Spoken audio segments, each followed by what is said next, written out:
May plano, Weng, ang BIR na patawan ng 1% withholding tax. No? Tutuloy na nila. Yung online sellers, mga kapuso. Simula o sa December.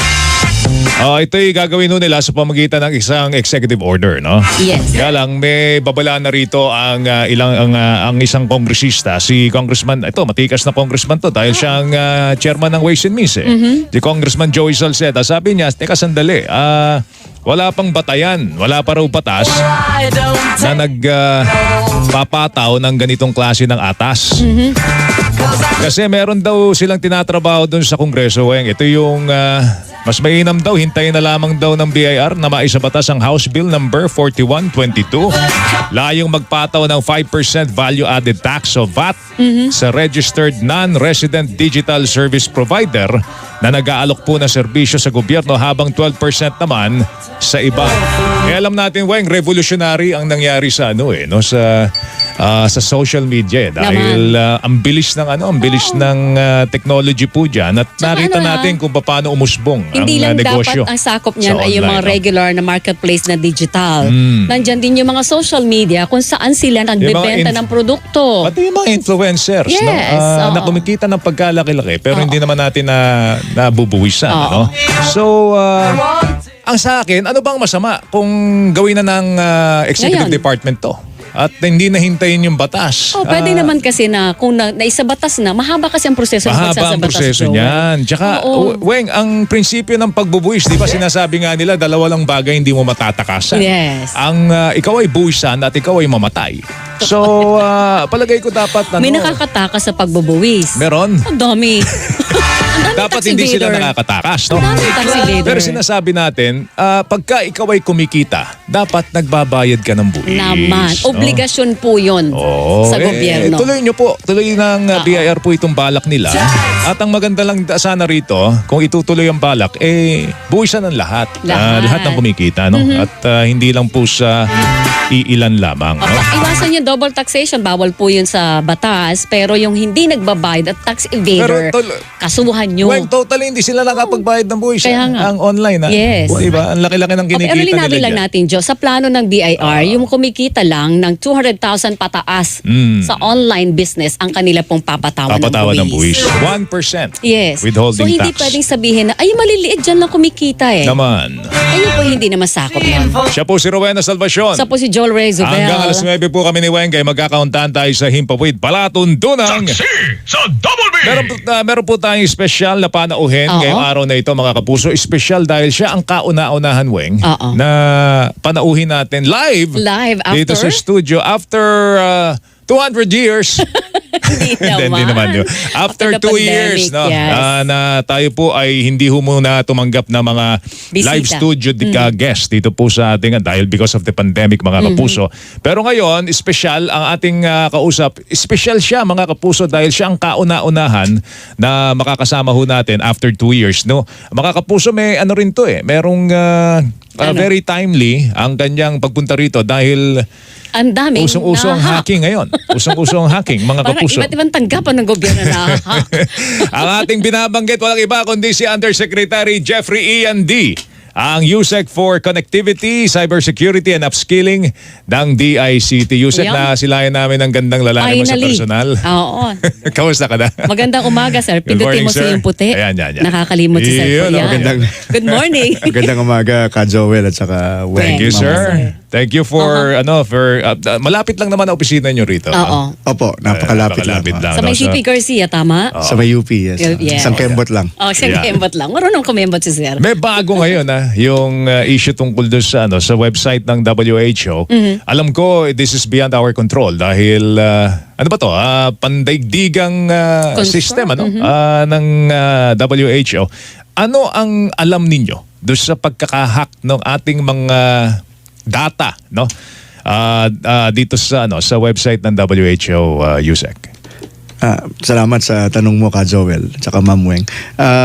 I-clarify ko lang, simula nung nangyari dun sa October series ng mga kung ano-anong balita tungkol sa akin, na I think na ipaliwanag ko dito rin sa DCWB, sa inyo rin, na maraming nagre-repost ng mga dati ng mga data leaks. Marami na.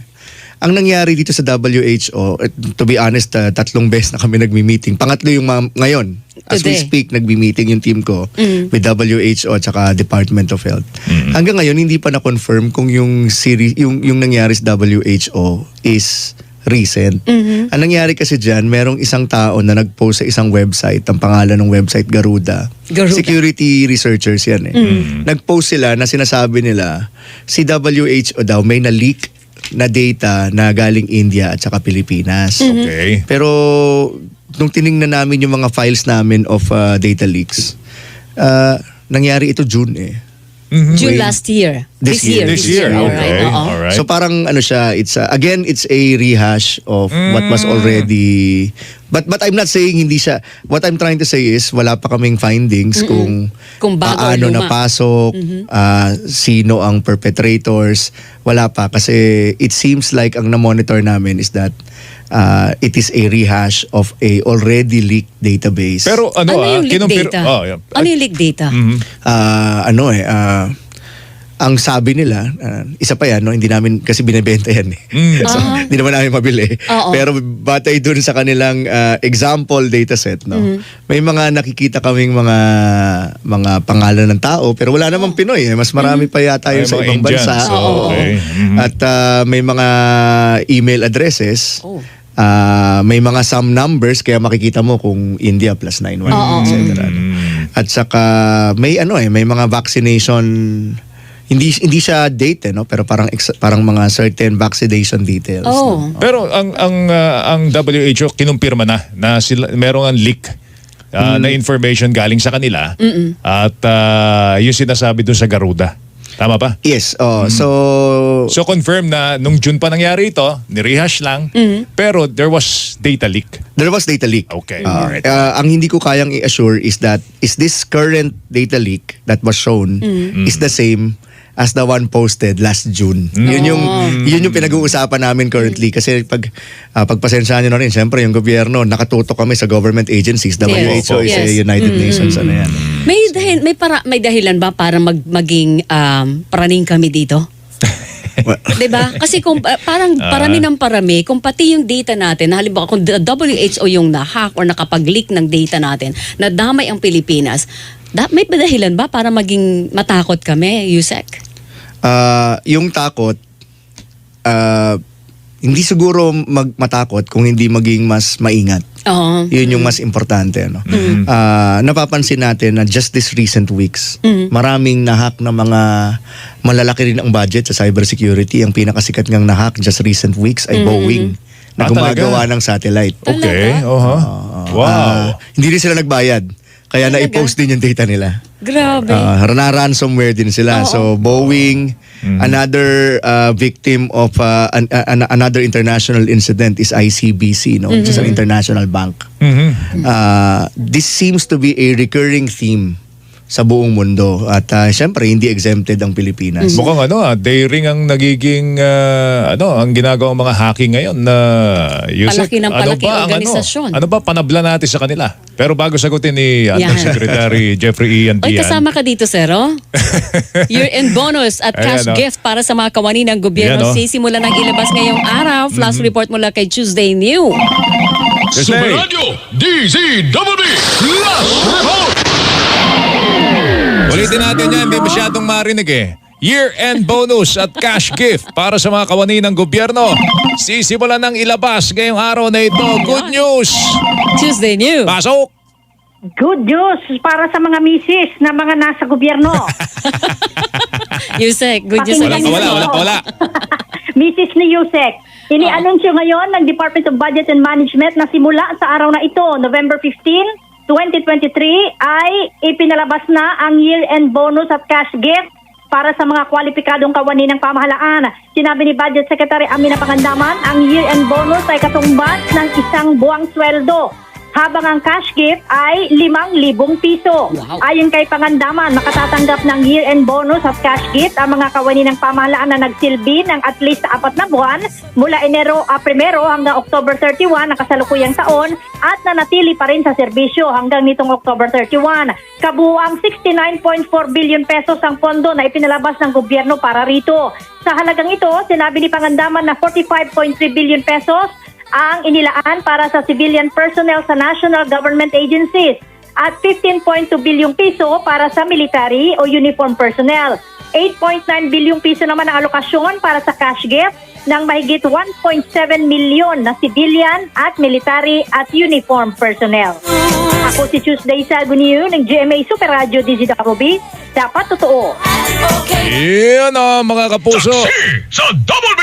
Ako, nabuking na natin si Yusek Jeffrey Ian D. Nakikinig ng misis niya ngayon, Oo, mga kapuso. nanonood. Opo. Ano ba yung nung panabla natin sa kanila? Kasi nabanggit ni Yusek kanina, Boeing, Weng, no? Oo, malakasan yun. Oo, mga matitinding mga kumpanya po ito. Ay, alam na natin kung gaano katindi ang firewall niyan, pero napasok pa rin, Yusek, ano ba mga panabla natin dito sa pagiging mapangahas na mga hackers po ngayon? Meron ba tayong panabla as far as the ICT is concerned? So ang strategy natin palagi is three-pronged. So first, of course, kailangan natin ng legal framework. Ito yung madalas kong binabanggit na kailangan natin ng tulong ng Kongreso tungkol sa mandatory disclosure. Tulad ng mga nangyari sa WHO, total may office sila dito, no? Katabi lang ng PGH. Opo. Kapag may mga ganitong pangyayari, we would appreciate if there is a disclosure, a responsible disclosure, na protected both parties. Protected yung nag-disclose, protected din yung gobyerno na tinamaan, yung victim. No? Ano ba So, tingin nyo bakit hindi nila dinidisclose? Nahihiya sila. wala kasing yung iba, walang natatakot sila na imbis na sila yung makatulong, sila pa yung maimbestigahan. Tsaka okay. sila yung habulin for responsibility. For responsibility. Accountability, Okay, yes. alright. Mabalikan ba? Correct. Oo. Maliban po doon sa mandatory disclosure, kailangan ng tulong ng batas nun. Correct. Kailangan may batas na legal framework nito. Pangalawa, sir. Pangalawa, syempre, kailangan din natin protektan kasi this is a collective effort. Ako, I always champion and we in DICT with sa pamumuno ni Secretary Ivan Uy, we champion yung yung responsible behavior. So halimbawa, merong isang hacker na nakapag-research ng weakness. Tapos sasabihin niya yung weakness. Parang bounty hunting program sa US. Oo. Siguro sa atin, dahil wala tayong pera, baka hindi bounty hunting. Pero at least ba, mapangalan mo siya. Aha. Mapangalanan mo siya na ikaw ang researcher, maraming salamat sa ginawa mo. Oo. Hindi ka namin uhulihin. Basta't binigay mo sa amin yung impormasyon at tinulungan mo kaming i-resolve ito. Yung mga Pwede. ganitong klase ng legal framework can help dapat us. yan. No? Meron na bang sinusulong sa Kongreso ng ganito? Meron na? Meron, Okay, oo. alright. At ang pinaka-advanced na bill dyan, yung pinamumunuan ngayon ni Senator Amy Marcos, meron siyang bill na cybersecurity bill at saka Okay. critical information infrastructure protection bill. So yun yung first. Yung second, of course, yung technological controls. At dito nga, nangunguna yung DICT kasama na yung ating defense establishment. Meron kaming mahigit sa 900 mga websites na ino-host. So syempre, it falls upon us to defend that.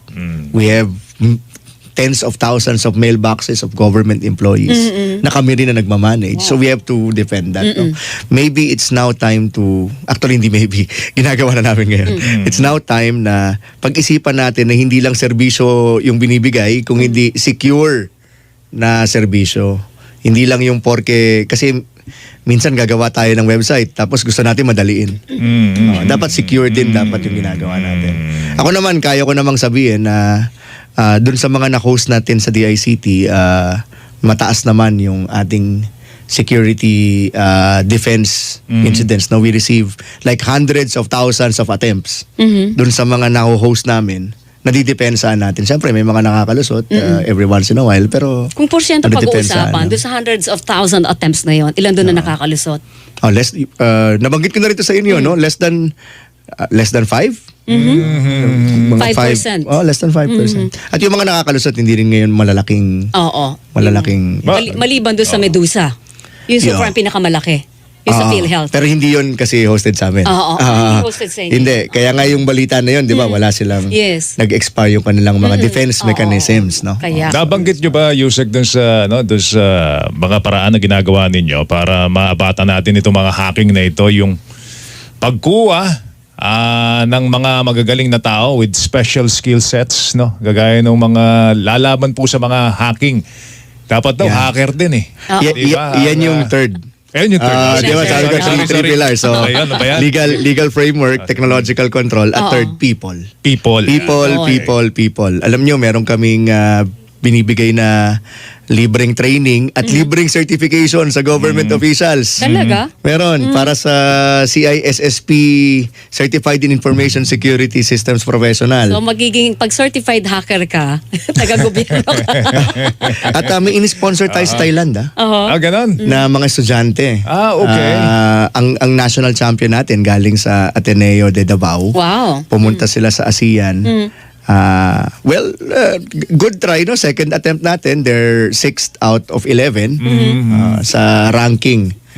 Siguro in the future, baka mas marami estudyante pang, malay mo, in the next future, the next years, we can grab the gold, no? Doon Yun. sa So, hackathon. Ibig sabihin, nagtitrain tayo ng mga individual para maging hacker pang kontra sa hacker. Correct. Yun. Ethical hacker. Ethical hacker ang tawag doon. Yes. And bukod sa training, do you hire them? Kinukuha niyo ba sila sa DICT? Meron tayong ilan sa DICT na mga volunteers. Volunteers? Walang sweldo yun? Ano yun? Walang sweldo. Volunteers eh. Hindi, pag sinabi kong may sweldo naman, pero kasi malayo yung agwat sa private sector. Kaya volunteer. Kaya pa rin tinatawag ko talaga. pa rin silang volunteer kahit may sweldo sila. Hindi, sa totoo lang, magkano swelduhan doon sa ganun? Ano yung difference doon sa private sector? Kaya ang Hindi ko- daling malure, no? Oo. Yeah, siguro kung talagang penetration tester ka, yung skilled hindi yung fresh grad. Skilled penetration tester na hinahire halimbawa ng mga malalaking kumpanya tulad ng Globe. Per project yan eh. So per project yan, sabihin na natin, per project mo, 200, 300. Talaga? Depende sa galing mo, baka tapusin mo lang ng 1-2 buwan yun. Talaga? ganun. Eh, pag sa DICT, sir? Part-time pa yun.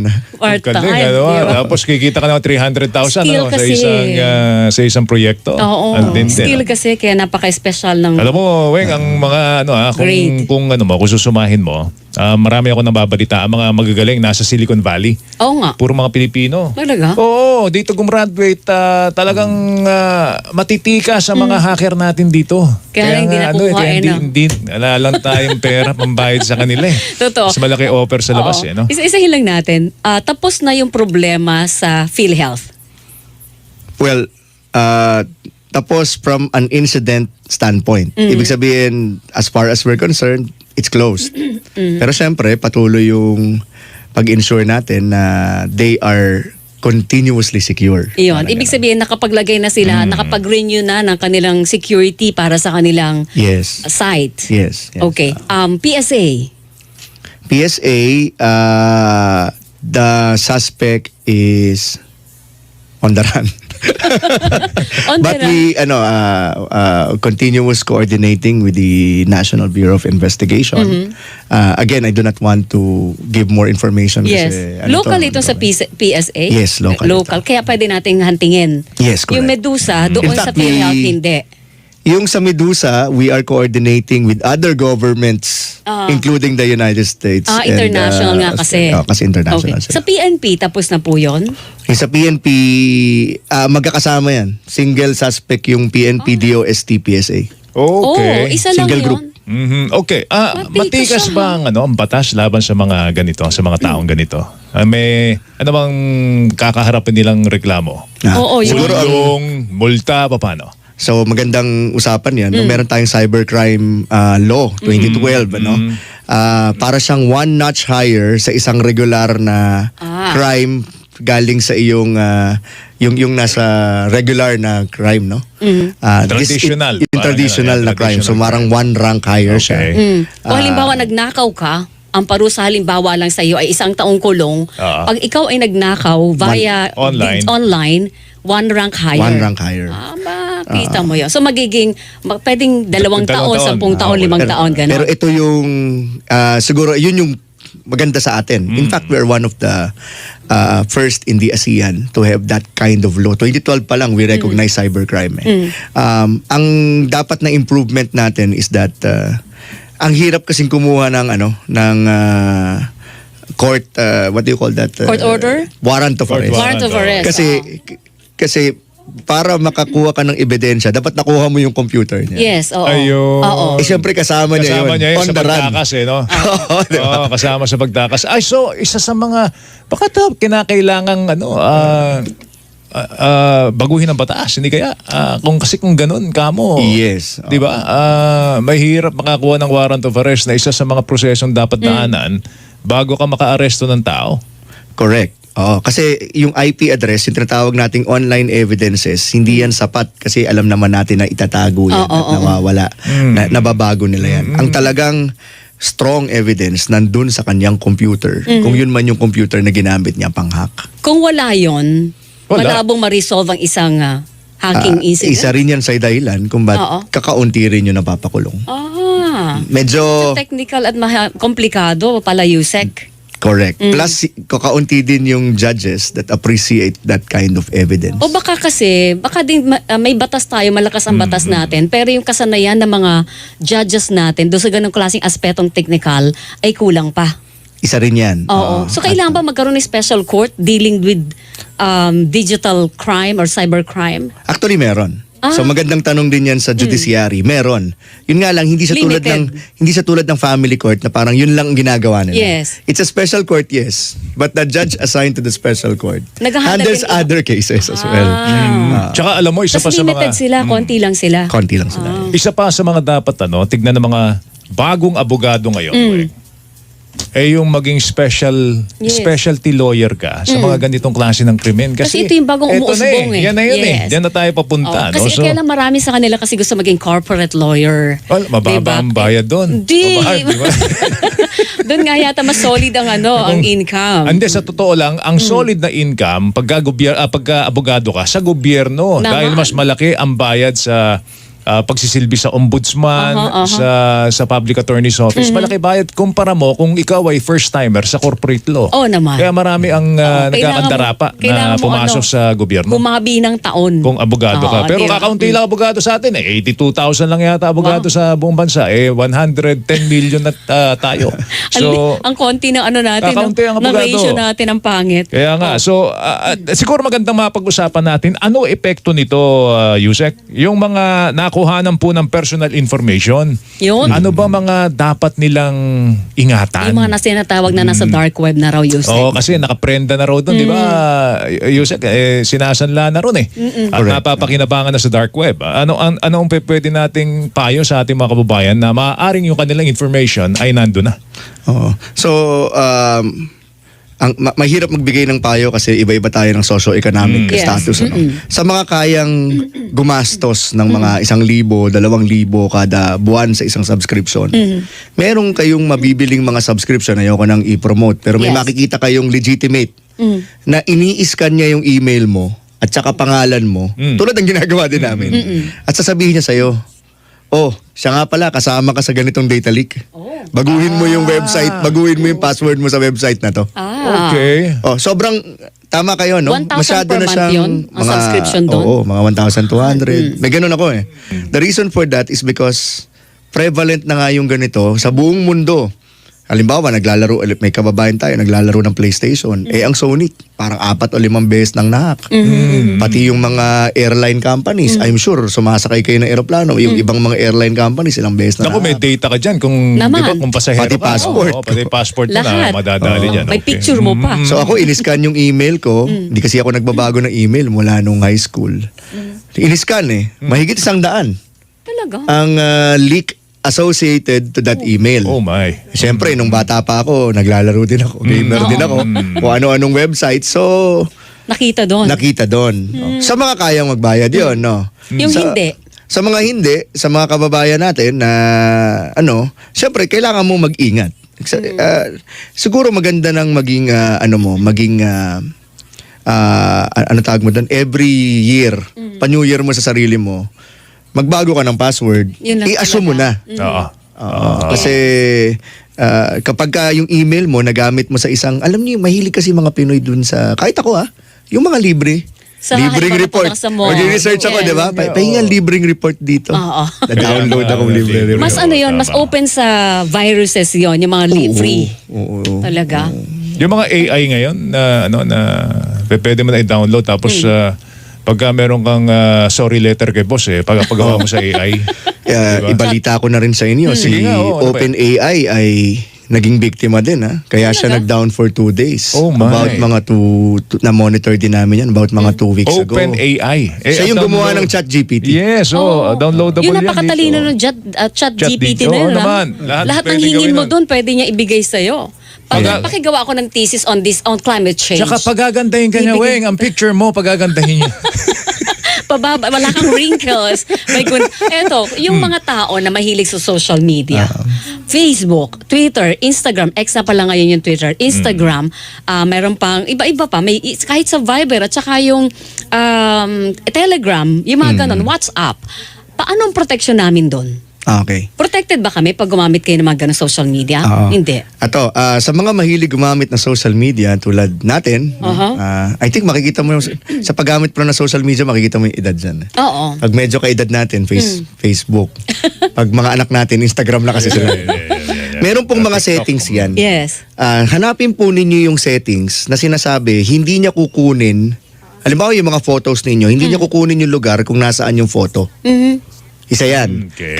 Kasi kung mag-a-upload ka, tapos sasabihin mo, I'm here. Oo. Was in Quezon City. Yun, Yan. In DCWB. May location. May location. Baka hindi ikaw ang target. Baka ang target yung katabi mo sa picture. Pwede. Oo. Nandito ka pala ng ganitong oras. May nakakakita na ngayon na oras-oras or ganitong nakakakuha sila ng trend. Oo. So ako kasi ang ginagawa ko, yung privacy settings, punta po kayo sa privacy settings. Patayin niyo yung location. Location. Pati date, i-manual mo na lang yung date. Date, tama. Mahalata pa ng boss mo na Location, umabsent ka pala date. dahil Correct. nasa Boracay ka. Sabi mo may sakit ka. Yun. Diba? I-late post mo na lang. Ayun, yan, Tanggalin mo yung mga yan, automatic yan, na yan. ganyan. Aha. Yun ang solid na protection na yon. Yes. Pwede na At wag yun. po kayong gagamit ng face app. Ano yung face app? Yung nagpapaganda, nagpapapogi. Ano tawag doon? Meron ngayon yung yearbook challenge. Yan. Totoo ba yan, Yusek? Kasi lumabas yon, meron daw memorandum coming from a PNP regional office Oo. na binabalaan yung mga taong nagda-download nitong yearbook challenge na ito. At dahil baka daw espiya to ng mga Chino. Oo. Ewan ko kung... Regardless kung spiya siya ng Chino, ito ang kapalit nito para alam lang ng kababayan natin. Kung ikaw talaga nag-i-enjoy sa ganoon, tandaan ninyo, ito kapalit niyan. Meron po doon, sasabihin niya sa'yo, do you agree? Ang kapalit po niyan, pag clinic mo yon, binigay mo ang Facebook profile mo, Naku. binigay mo yung Facebook friends list mo, Oo. nandoon, sinabi naman niya eh. Hindi siya nag-isinungaling sa'yo, hindi niya ninakaw. Binigay mo ng kusa. At binigay mo yung mukha mo. Ang budget ninyo ngayon kasi naging controversial ang budget ninyo dahil nag-under daw kayo, nag-under Underspend. underutilized Oo. ng budget ninyo. Kamusta budget nyo ngayon? Kasi kung meron man dapat damihan ang budget kaya lagyan Kayo kayo yun. ng confidential funds, kayo Intelligence yun. fund. Kasi nando na po ang ando na po ang punta ng mundo. So paano? Okay bang budget ninyo ngayon o binawasan pa? Salamat. So yung lumabas sa Congress is the same. Wala silang binago, The pero same. yung confidential tinanggal. Oo. Magkano yung tinanggal sa inyo? 300 million. 300 million. Ako naman, pag kami naman sa DICT, again, sa pangunguna ni Secretary, ang stand naman namin is, kung merong confidential, thank you. Pero kung wala, ang mas importanteng diskusyon is, tama ba or kulang ba ang budget sa cybersecurity? Yan. Hindi lang sa DICT, sa buong gobyerno. Yes. Kulang ba? Kulang. Kulang. Kulang. Okay. Kulang, sakto, kulang. Kulang kasi ang ASEAN po, we are rank, ang galing nga no, yung sa pinadala natin sa hackathon, rank 6. Oo. Pag tiningnan mo sa GCI, yung Global Cybersecurity Index, rank 6 nga talaga tayo. Talaga? Sa ASEAN. Pag pinansin nyo, yung top 5, yung nauna sa atin sa ASEAN, na 5, nag-a-average sila na ang spending nila in cybersecurity is around 0.8 or 0.9, 89 to 1 point something of their percent of their GDP. Malaki yun. Malaki yun. Malaki yun. Sa atin, nasa ano ka doon? Malayo. 0.0001%. Hindi naman. Hindi naman. Baka naman magkaroon ng pag-asa sa Senado. Ngayon binabalangkas ang budget ninyo dyan. Marami. So, May, pati po sa mga congressmen, may sana mga nagsasabi na hindi pa naman tapos ang laban. At maraming salamat. Yes. So, abangan natin yung mga development. Mahirit lang ako isa. TikTok, balak daw alisin ng NSC, National Security Council sa Pilipinas kung mapapatunayan na nagagamit ng China sa pang-espiya sa atin. Nagagamit nga po ba? Mahirap magsalita. Siguro si DFA at saka si National Security Council magsalita. Pero kasama kayo sa nag-aaral doon. Yes. Kasama ako sa nag-aaral doon. On a personal note, kasama rin kami sa nagdidiskusyon doon with the National Security Council. Would you recommend? Ako sa government, mas siguro mas prudent yung approach. Siguro we will not ban yet right now until the evidence is very, very, very strong. Pero baka sa government, lalo na those who are engaged in security, they might need to to restrain themselves Sa paggamit ng sa TikTok. paggamit. Alright, pwede ka bang tumambay pa ng konti? Oo, walang problema. Mag-commercial lang Dito po ka lang, tayo, ha? mag-commercial lang kami ha. Si Yusek Jeffrey Ian D ng DICT na natin nakakausap at live sa ating studio. Ang oras po natin, alas 8:36, radyo na. TV pa. Kortesiya na. Disiplina pa.